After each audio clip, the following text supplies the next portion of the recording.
Energica, once a pioneer in the electric motorcycle world, now a company at its end. The Italian brand is being auctioned off, complete with factory, patents and finished bikes. But how did it come to this? We take a look back at the rapid rise, the remarkable triumphs and the tragic turns that ultimately led to its inevitable downfall. But first, we need to take a look at the company's history. The good, the bad and the ugly. The story of Energica begins in 2010 in Modena, the heart of Italy's Motor Valley. The CRP Group, a globally recognized leader in high-performance technology, courageously initiated an ambitious project under the guidance of Livia Cavallini, an electric high-performance motorcycle. CRP was already known for its innovative materials and manufacturing technologies, especially in the motorsport sector. Livia Cavallini, a mechanical engineer and the daughter of CRP's founder, recognized the potential of electromobility early on. She championed the project together with her brother Franco Cavallini, prioritizing high-performance technology to create electric motorcycles that were not only efficient, but also delivered an exciting riding experience. In 2010, CRP brought the eCRP 1.0, and prototype to the track. The bike was successful in the then still young TTXGP racing series and won the European Championship in 2010. These developments laid the foundation for a street-legal model. In 2012, Energica unveiled the first prototype, the Energica Ego, a fully electric superbike with impressive performance figures at the EICMA. The experts were thrilled. Here was an electric supersport bike that not only aimed to be all-weather capable, but also delivered performance that could compete with petrol-powered supersport models. In 2014, the official founding of Energica Motor Company followed. The company had set out to revolutionize the electric motorcycle industry by delivering powerful, high-performance machines and emission-free motorcycles proudly made in Italy to hit the streets. With the Ego, Energica officially launched its series production. But an innovative motorcycle alone isn't enough. How did Energica manage to successfully distinguish itself technologically from competitors? The answer was groundbreaking innovations that took the electric motorcycle to a new level. Technological pioneering work. From the very beginning, Energica set the benchmark. It was the first manufacturer to equip its electric motorcycles with a CCS standard fast charging function. The company also showcased innovation in battery technology. Large batteries with ranges impressive for electric motorcycles, powerful electric motors with 107 kilowatts, and a top speed of over 240 kilometers per hour made the bikes serious contenders in the supersport category. In 2015, Energica introduced the EVA, a street fighter variant of the Ego. In 2018, the SAS-9 retro naked bike followed. Later, the company expanded its lineup with the EVA Rebel, featuring a larger battery, and eventually launched the Xperia, a full-fledged electric tourer. However, they never forgot the underlying racing DNA. This ultimately led to Energica being given the chance to prove it, with a significant assignment that showcased their capabilities. That would ultimately transform the future of the company. MotoE, the accolade for Energica. In 2019, Energica became the exclusive supplier for the new MotoE World Championship, the electric racing series within the MotoGP. From 2019 to 2022, the company provided all the teams with identical racing motorcycles of the Ego Corsa model.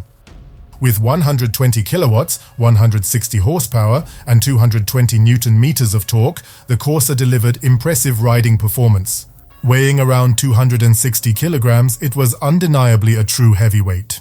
The competition quickly established itself as the premier platform for electric motorcycle racing, yet it still struggles to attract much interest from motorsport fans and continues to face that issue to this day. And this path was not without obstacles either. From the very first season start, a major fire destroyed the entire MotoE paddock in Jerez, including all motorcycles and charging equipment. The cause was a short circuit in one of the chargers. Energica managed to deliver replacements in record time.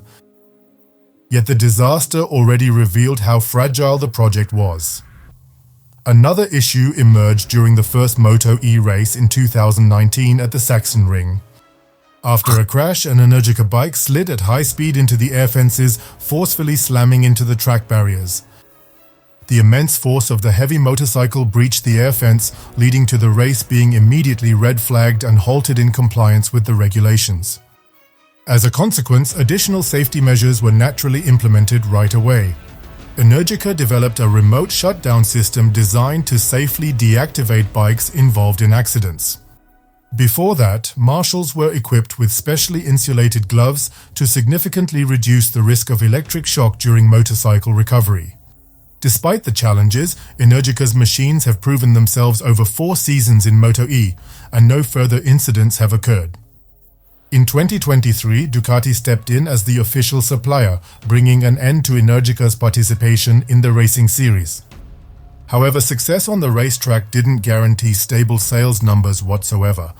In everyday life, a completely different challenge emerged. The downside: high costs and low sales figures. As much as Energica was celebrated in the tech world, the company faced significant struggles in the mass market. The motorcycles were pricey, often double the cost of similar gas models. Despite expanding the model range, the customer segment remained quite small. Many motorcyclists admired Energica's technological innovation, yet the steep purchase prices and the inadequate charging infrastructure discouraged a significant number of potential buyers. Additionally, the weight of the electric motorcycles remained a persistent issue. To secure capital, Energica took the bold step of going public in 2016, aiming to grow further through investor support.